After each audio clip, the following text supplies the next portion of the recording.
Sanitary നാപ്കിനുകൾ, ഡയപ്പറുകൾ എന്നിവ ശേഖരിച്ച് നിർമ്മാർജ്ജനം ചെയ്യാൻ ഇനി ആക്രി ആപ്പിന്റെ സേവനം ഉപകരിക്കും. സംസ്ഥാന സർക്കാരിന്റെ ശുചിത്വ മിഷന്റെ ഭാഗമായി മൂവാറ്റുപുഴ, പെരുമ്പാവൂർ, കോതമംഗലം നഗരസഭകളെ കേന്ദ്രീകരിച്ചാണ് ആക്രി ആപ്പിന് രൂപം നൽകിയിട്ടുള്ളത്.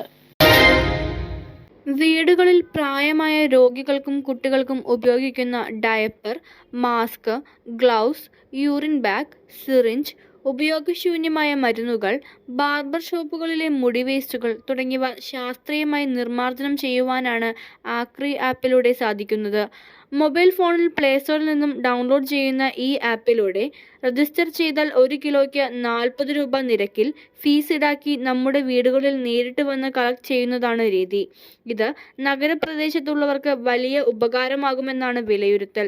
വേസ്റ്റുകൾ ശേഖരിക്കാൻ ഉപയോഗിക്കുന്ന വാഹനത്തിന്റെ ഫ്ലാഗ് ഓഫ് കർമ്മം കോതമംഗലം മുനിസിപ്പൽ അങ്കണത്തിൽ ചെയർമാൻ കെ ടോമി നിർവഹിച്ചു.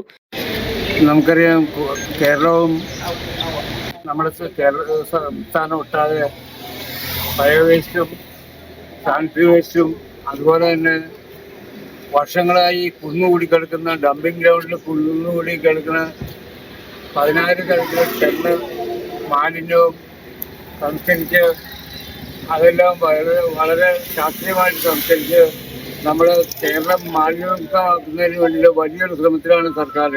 നമുക്കറിയാം, കോതമംഗലം നഗരസഭയുടെ ഏതാണ്ട് 40,000 m³ മാലിന്യമാണ് നമ്മുടെ ഡംപിംഗ് ഗ്രൗണ്ടിൽ കഴിഞ്ഞ 10-35 വർഷക്കാലമായി നിക്ഷേപിച്ചിട്ടുണ്ട്. അതിൽ കഴിഞ്ഞ ദിവസം അത് ഹൈദരാബാദിലുള്ള ഒരു കമ്പനിയായിട്ട് അഗ്രിമെൻ്റ് വെച്ച് അവർ ബയോ മൈനിങ് അവിടെ സ്റ്റാർട്ട് ചെയ്തിട്ടുണ്ട്. ഒരു 2-3 മാസം മഴ തുടങ്ങുന്നതിന് മുമ്പ് തന്നെ കോതമംഗലം നഗരസഭയിൽ ഡംപിംഗ് ഗ്രൗണ്ടിൽ ഒരു മാലിന്യം അവശേഷിക്കാത്ത രീതിയിൽ അത് കൈകാര്യം ചെയ്ത് അവസാനിപ്പിക്കാൻ കഴിയുമെന്നാണ് വിചാരിക്കുന്നത്. Municipal vice chairperson Sindhu Ganesan അധ്യക്ഷത വഹിച്ചു. വികസന standing committee chairman K Noushad, കൗൺസിലർമാരായ ഉണ്ണികൃഷ്ണൻ, റിൻസ് റോയ്, നോബ് മാത്യു, ഷിബു കുര്യാക്കോസ്, വിദ്യാ പ്രസന്നൻ, ഏലിയാമ്മ ജോർജ്, രമ്യ വിനോദ്, ഷിനു, എൽദോസ് പോൾ തുടങ്ങിയവർ പങ്കെടുത്തു.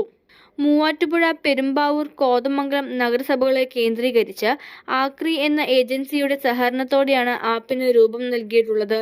ഈയൊരു പ്രവൃത്തിയിലൂടെ സമൂഹത്തിൽ വേസ്റ്റുകൾ വലിച്ചെറിയുന്ന പ്രവണതയ്ക്ക് ഒരു ശാശ്വത പരിഹാരമാകുമെന്ന പ്രതീക്ഷയിലാണ് അധികൃതർ. News desk, media 60 news, Kothamangalam.